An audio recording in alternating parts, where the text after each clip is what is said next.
Hey everyone! Welcome to Anime Dreams, your go-to channel for epic anime fanfiction. Today, we're diving into part 2 of our thrilling story, What If Naruko's Eyes Possess the Strongest Dōjutsu? Get ready for an action-packed ride as we explore this powerful what-if scenario. Quick disclaimer, this content is purely for entertainment and discussion. I don't own any of the anime footage used, full credit goes to the original creators and copyright holders. Alright, let's jump right in. Naruko gazed down at the items in her hands, each one a precious memory from her father. Tears had been streaming down her face for several minutes, leaving faint traces on her cheeks. Carefully, she placed the scrolls and cloth on the Hokage's desk before picking up a letter.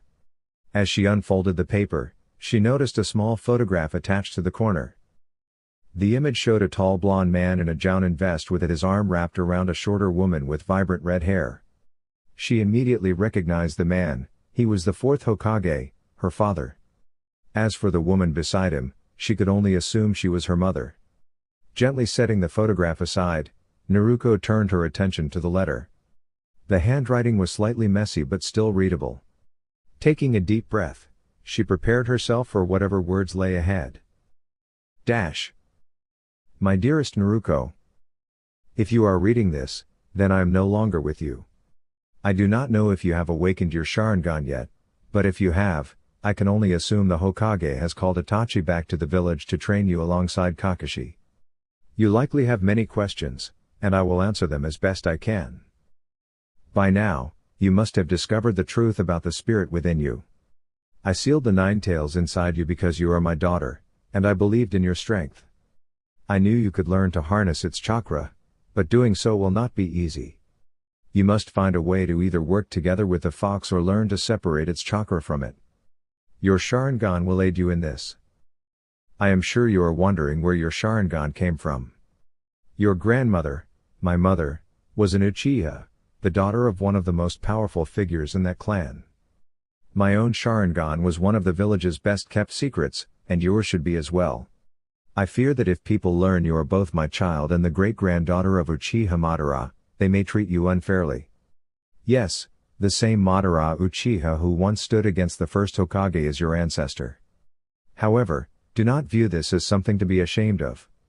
Instead, use your gifts to protect the village and stand against those who would harm it.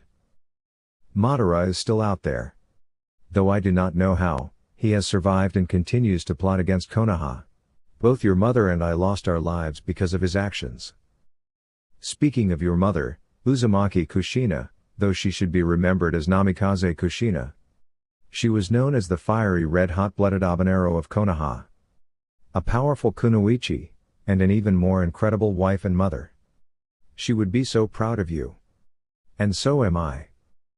Within the scrolls that accompany this letter, you will find detailed instructions for many of my techniques, as well as the location of the home your mother and I once lived in.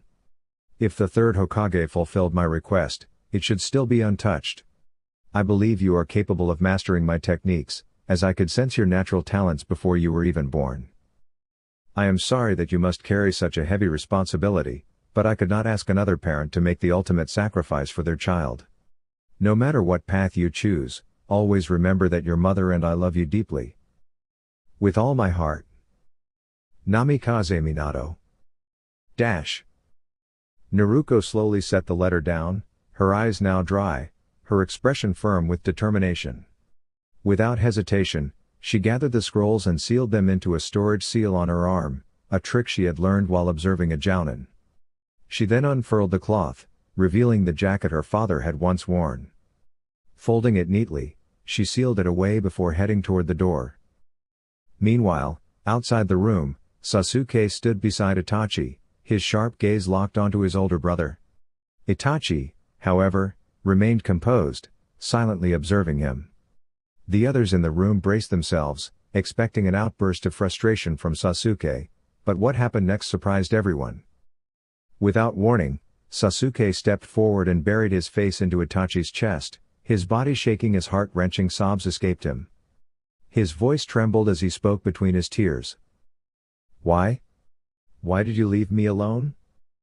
For the first time in years, Itachi wrapped his arms around his younger brother, holding him close. Shh. It's all right, Sasuke.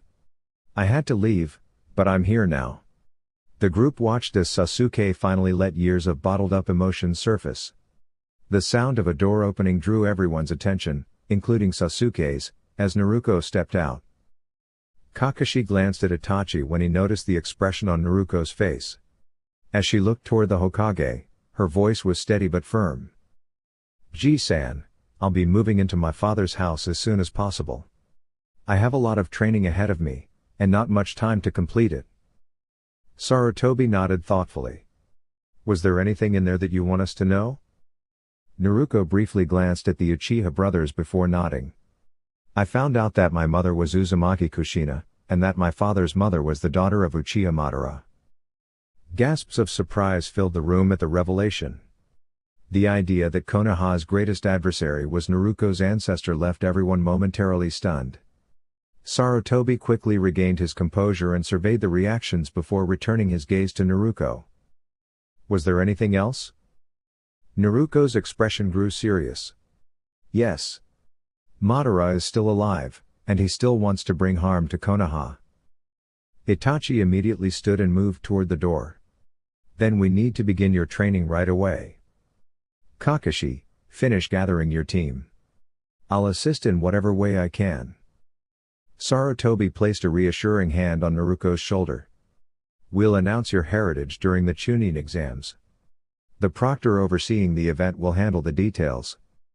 Naruko nodded and followed her teacher and teammates out the door. 3 days before the Chunin exams. Naruko's training under Itachi was progressing exceptionally well. Her Sharingan had already caught up to Sasuke's and was on the verge of surpassing it. Sasuke observed her growth carefully, determined to keep pace. That particular day, the team was taking a break at Training Ground 7. Sasuke sat beneath a tree, sipping water from a small canteen. Sakura was practicing taijutsu with Kakashi, while Naruko studied a technique from a scroll under Itachi's supervision. Itachi examined the jutsu Naruko had been working on for the past few days. "Are you sure you're ready? If anything goes wrong, the outcome is unpredictable." Naruko nodded, focusing on a 3-pronged kunai she had specially crafted at the beginning of her training. Activating her Sharingan, she directed her chakra into the seal on the handle, uncertain of what would happen next. As her chakra connected with the seal, she instinctively pushed it further. She reached out a hand, hoping it would help, and suddenly, her vision blurred. Itachi observed closely as Naruko raised her arm. A bright yellow flash surrounded her, and she vanished. When he turned toward the kunai's location, he saw Naruko standing there, holding the weapon in her hand. She turned to her teacher and gave a quick wave to indicate she was unharmed. Itachi acknowledged her with a small nod, one Naruko had become adept at recognizing. "Excellent. I would say you have nearly mastered the Flying Thunder God technique." Naruko beamed at the praise. She had been dedicated to mastering as many of the fourth Hokage's techniques as possible within the short time frame she had, and her progress had been remarkable. "Hey, Naruko!" Sasuke called. "What's up, Sasuke?" She replied with a grin. Sasuke smirked at the friendly nickname exchange, knowing it carried no animosity between them. "Do you think you'll be ready for the Hyuga?" Naruko gave her signature confident smile. "Absolutely." Itachi observed the exchange with quiet amusement. Since Naruko's return, Sasuke had noticeably relaxed, even going so far as to take Sakura on a few outings. Though Naruko had been slightly disappointed, she quickly refocused on her training with renewed determination. Sasuke often joined her impromptu training sessions, which helped him improve significantly. However, his curse mark remained a concern for the entire team. It had been causing him difficulty, and even Kakashi's sealing techniques provided only limited relief. For now, the team chose to monitor the situation carefully, agreeing that if it ever became unmanageable, they would step in immediately. At the hospital. Naruko stepped into the hospital, walking alongside Shikamaru. The shadow user carried a basket of fruit for Kuji, while Naruko had simply decided to accompany him and check on their friend. As they passed by one of the rooms, Naruko glanced inside and immediately froze. Gaara was standing beside Lee's bed, his sand creeping dangerously close. Without hesitation, Shikamaru reacted, using his shadow paralysis jutsu to stop Gaara in his tracks. Naruko stepped forward, her expression firm. "What are you doing?" she asked, her tone calm yet unwavering. Gaara turned to face her, his eyes sharp with intensity. "The Chunin exams." Naruko stood alongside the other participants, waiting for the various diplomats and officials to take their seats. She glanced around, assessing the competition. To her right stood Shikamaru and Shino. Sasuke stood just to her left, his usual confident smirk in place. Beyond Sasuke were Neji and the Sand siblings. The examiner, Gekko Hayate, cleared his throat as he addressed the participants. "You will each face your opponent until one of you either concedes or I determine that one can no longer continue. Now, all of you except Hyuga Neji and Uzumaki Naruko, please return to the stands." As the other Genin followed Hayate's instructions, Sasuke gave Naruko a light nudge on the shoulder. "Show him what you've got, Dobi." Naruko grinned. "You're the one who should be worried, team." Sasuke chuckled as he made his way back to the stands, while Neji fixed Naruko with a piercing stare. "You should just forfeit now," Neji said, his tone unwavering. "It is inevitable that you will lose to me. You cannot defy fate." Naruko's expression hardened. "Enough with this destiny talk. I decide my own future. And I don't know how you came to that conclusion, but you shouldn't have treated Hinata the way you did." Neji narrowed his eyes. "You don't understand. Very well, then, I will explain the truth of the Hyuga's fate." As Neji spoke, a man in the stands watched him intently, his expression unreadable. "I should have told him the truth long ago. His mindset will only lead to hardship," Hyuga Hiashi thought to himself. Meanwhile, Naruko listened as Neji continued his speech, her patience wearing thin. She looked to Hayate, then back to Neji as he finished. "I don't know about this so-called destiny of hatred," she said firmly. "It sounds pretty ridiculous to me. Nothing is set in stone, we create our own path." Neji smirked. "You'll understand soon enough. Fate cannot be changed." Hayate gave a light cough. "Let the first match begin." Without hesitation, Neji lunged at Naruko. She swiftly pulled out a handful of kunai and launched them toward him. "It's pointless," Neji declared as he deflected the kunai with well-aimed shuriken. The weapons clashed in midair before falling to the ground. "There's nothing you can do to turn this around. This battle is already mine." Naruko remained still, bracing herself, carefully observing Neji's movements. She was deliberately provoking him, waiting for the right moment. As Neji moved past the fallen weapons, he noticed something unusual. The placement of the kunai seemed odd, his shuriken had been knocked farther back than they should have. Then, he caught a glimpse of the kunai's shape and hesitated slightly. They weren't standard issue. Pushing the thought aside, Neji pressed forward, shifting into his 8 trigram stance. Naruko took the full impact of his strikes, dropping to her knees. In the stands, Team 10 observed the battle with varying reactions. "Ah, I thought she'd last longer," Ino said with a sigh. Shikamaru rubbed the back of his neck. "Troublesome. Naruko won't go down that easily." Ino raised an eyebrow. "What do you mean?" A knowing smirk crossed Shikamaru's face. "She's been playing shogi against me a lot lately, and our last few games have all ended in a draw. She's a strategist, just like me." Ino blinked in surprise. "Then why didn't she have better grades at the academy?" Shikamaru chuckled. "Because she thought the written exams were boring. Either she slept through them with me, or she just doodled all over the paper instead." Ino remained skeptical. "That still doesn't mean much in a real fight." Shikamaru's smirk widened. "Then just watch, Neji's already walking right into her trap." Back in the arena, Neji had just completed his 64 palms technique and stepped back, confident in his victory. "This match is over, Proctor," he declared. Hayate didn't move. Neji was about to repeat himself when a quiet chuckle reached his ears. "You think this is over?" Naruko asked, slowly getting to her feet. "It's not over until it's over." Neji's expression shifted slightly. "Your chakra points are closed. You can't fight anymore. Just surrender, you're only prolonging the inevitable." But Naruko simply grinned. Then, in an instant, a powerful surge of chakra erupted from her body, filling the arena with a rush of wind. Neji took an involuntary step back, eyes widening. What is this?" Naruko's confident smirk never wavered. "Now, let's really get started." The challenge of chakra control. The weakness of chakra point attacks. If too much chakra is applied, they can be forced open, Naruko noted, forming a familiar cross sign.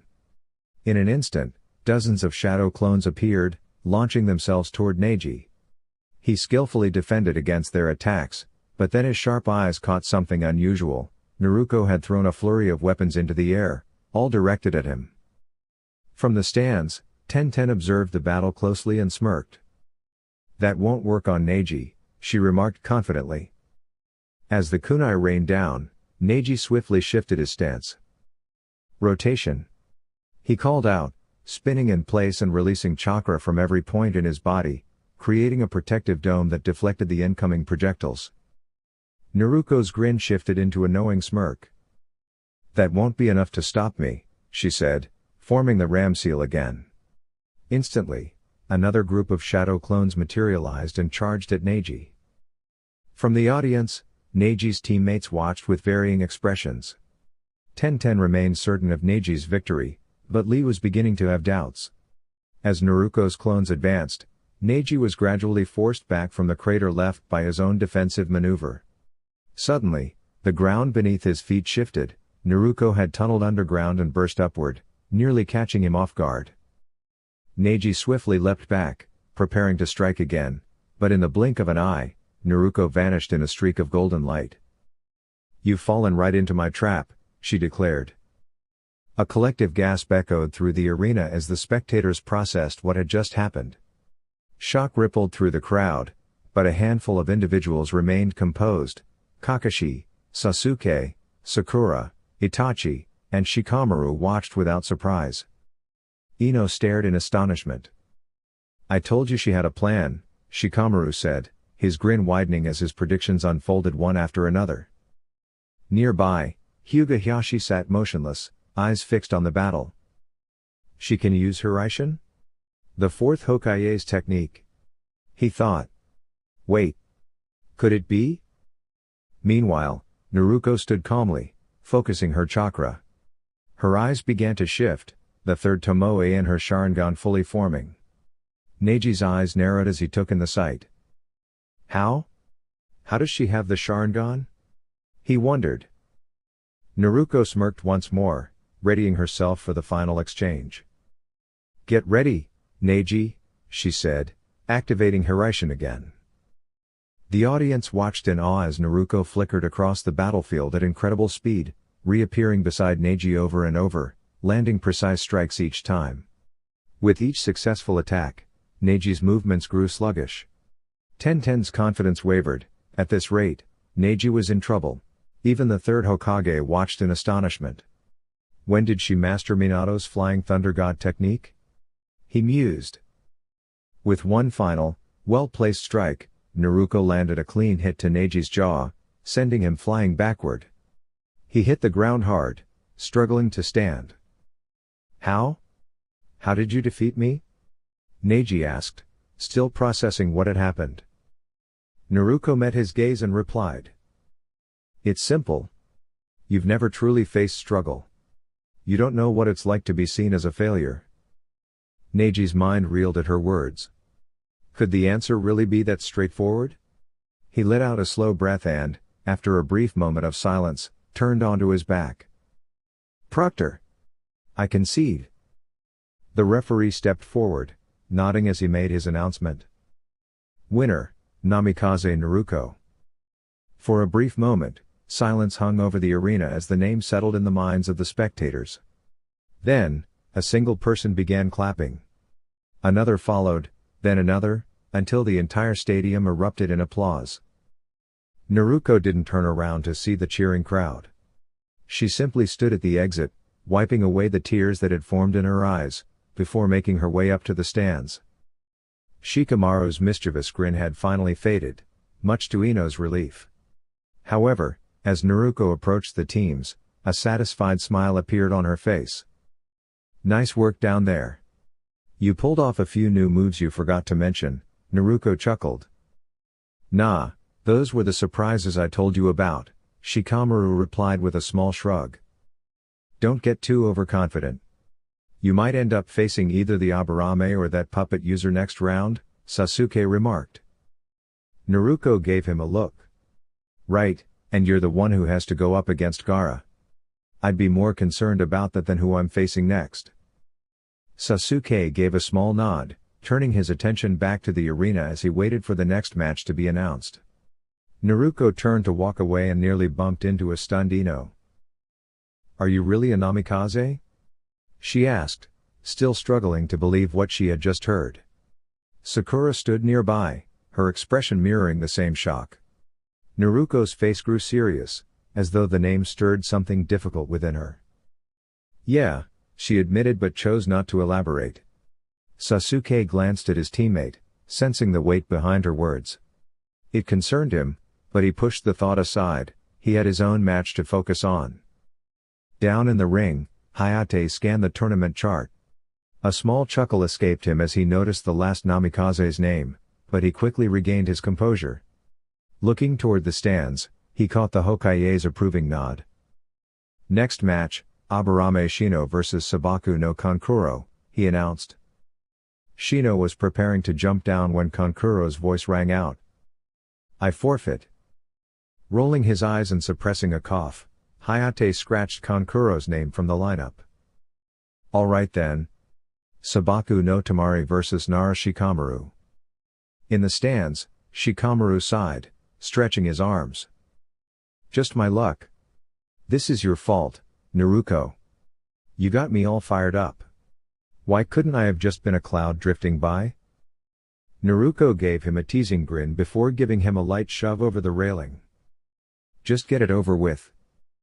Shikamaru shot her an annoyed look before sighing again. As he landed in the arena, Tamari floated down on her fan, a confident smirk on her face. "Are you planning to get up and fight, or do I have to do all the work?" she taunted. Shikamaru sighed once more. It had to be another tough opponent. Why can't I ever catch a break? He glanced up at the sky, lost in thought, until Naruko's voice interrupted him. "Come on, Shikamaru. You've got this. She doesn't stand a chance." Ino, standing nearby, practically shouted her encouragement as well, but her voice was soon met with a scoff. Turning, she saw both Sasuke and Naruko standing with their arms crossed. "Hey, Sasuke, how long do you think before he decides this is too much trouble and gives up?" Naruko asked with a smirk. Sasuke chuckled. "Probably right before he runs out of energy." "You?" Naruko grinned. "Right before he wins." "What else?" Ino clenched her fists. "Just you wait, he's going to win against that sand warrior." Next to her, the sound of someone munching on potato chips caught her attention. "Nah, he'll probably give up. Winning takes too much effort," Kuji commented between bites. Sasuke and Naruko exchanged glances before turning back to the arena. "You want in on the betting pool for when he throws in the towel?" Sasuke asked. Kuji shook his head. "Nah, too risky." Down in the ring, Tamari had had enough waiting. "If you won't come to me, then I'll come to you," she declared, swinging her fan toward Shikamaru. Hayate raised a hand. "Hey, I didn't say start yet." Seeing that Tamari had already moved, he sighed. "Fine." The fan crashed down where Shikamaru had been standing, but as the dust cleared, only a crater remained. Tamari's eyes widened as she spotted him perched on two kunai embedded in the wall. It's not exactly ideal for me to battle against an opponent like this, Shikamaru admitted. But since Naruko's match got me motivated, I guess I can make an exception. Tamari swung her fan again, stirring up another cloud of dust. When it settled, Shikamaru was nowhere to be seen. She scanned the area, trying to locate him. Then, noticing the far wall's shadow, she realized where he had gone. He's quick when it comes to keeping his distance, she observed. As she approached the shaded area, a shadow darted toward her. She flipped backward several times, narrowly avoiding it before landing in a crouch. Her muscles tensed as the shadow neared, expecting to be caught in place. But to her surprise, it stopped just inches from hers. Jumping to her feet as the shadow retreated, she marked the ground with her fan. Now I understand. Your range is limited by the size of your own shadow. You can only extend it about 15 meters and 32 centimeters, she deduced. Shikamaru watched her carefully, the energy he had gained from Naruko's earlier match beginning to fade. Despite that, his strategic mind remained sharp. He lowered his hands from the rat sign, considering his next move. Looks like you've got me. Leaning back against the arena wall, Shikamaru gazed at the drifting clouds for a brief moment before shifting forward. He closed his eyes, bringing his fingertips together in a thoughtful gesture. In the stands, his teacher, Sarutobi Asuma, sat beside another instructor, Yuhi Kurenai. Kurenai leaned forward, observing Shikamaru with curiosity. Is that a hand sign? She asked. Asuma grinned. No, it's not a hand sign, just a habit of his. Kurenai glanced at him. A habit? Asuma chuckled as he continued watching the scene unfold in the arena. That kid moves at a different pace, like a seasoned strategist. He takes his time, really thinking things through. That's why he excels at games like Go and Shogi. Kurenai raised an eyebrow, unconvinced. That's all well and good, but this isn't a board game. This is a real battle. Asuma met her gaze calmly.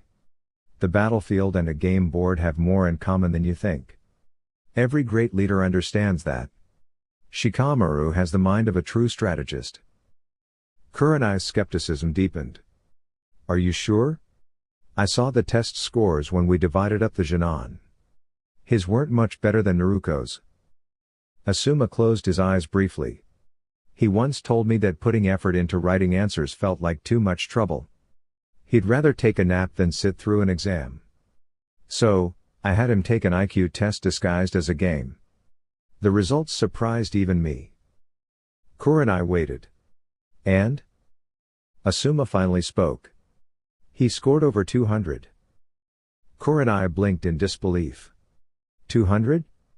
You're serious? He nodded.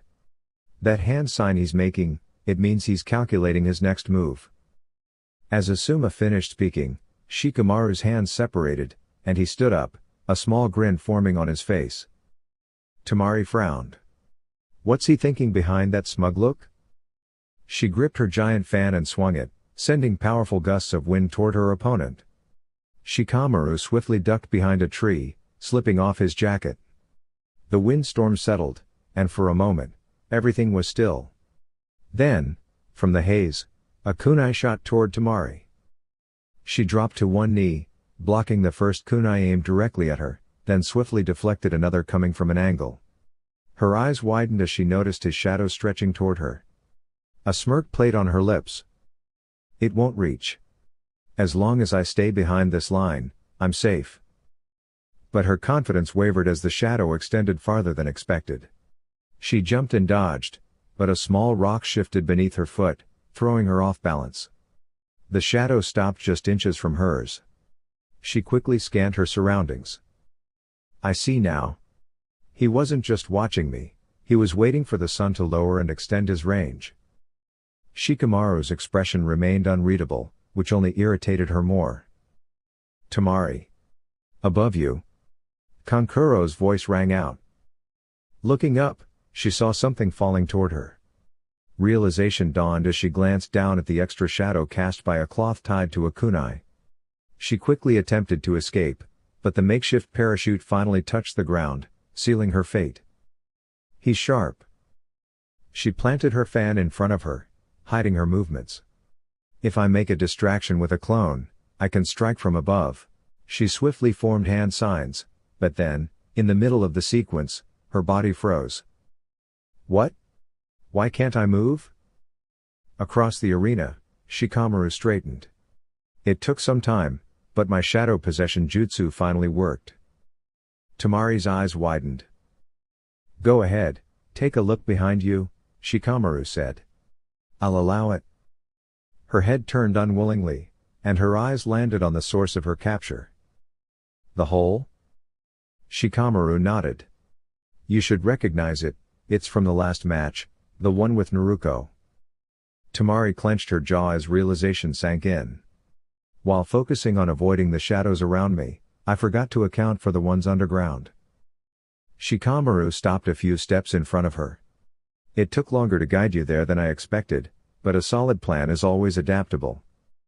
Tamari squeezed her eyes shut as Shikamaru raised his hand, forcing her to mirror the motion. I can't believe this. He's been 3 steps ahead this whole time. I really don't want to surrender, but I have no choice. She braced herself to say the words she dreaded. But before she could speak, Shikamaru sighed. Proctor, I forfeit. Tamari's eyes widened in shock. Hayate hesitated. Are you certain? Shikamaru smirked as Tamari stared at him in disbelief. I've used up all my chakra on the shadow imitation jutsu. I've got about 10 seconds left, and that's it. Too bad, I had another 200 moves planned out. Tamari's eyes widened in shock. 200? She was thinking that far ahead. Shikamaru smirked as he turned away. Hayate gave a small smile. Impressive. To plan that far ahead shows real skill, he remarked before raising his hand. Winner, Tamari. Shikamaru watched as Naruko, Sasuke, and the rest of their team walked up to him. Nice fight, Shikamaru, Naruko said, her tone carrying a hint of playful teasing. Not bad. Thinking 200 moves ahead is impressive, Sasuke added. Thanks, but we should head back up. The next match is about to start, Shikamaru suggested. The group nodded in agreement and made their way up the stairs. Only Shikamaru and Sasuke noticed the thoughtful glance that Yamanaka Ino directed at Naruko, a look filled with curiosity and wonder. The two exchanged a glance, silently noting it for later when things were a bit calmer. My beloved YouTube family. That's a wrap for now, but there's plenty more to come. Stay connected and don't miss out on the exciting content ahead. If you haven't already, make sure to subscribe and join our journey. Much love and appreciation, until next time. Anime Dreams.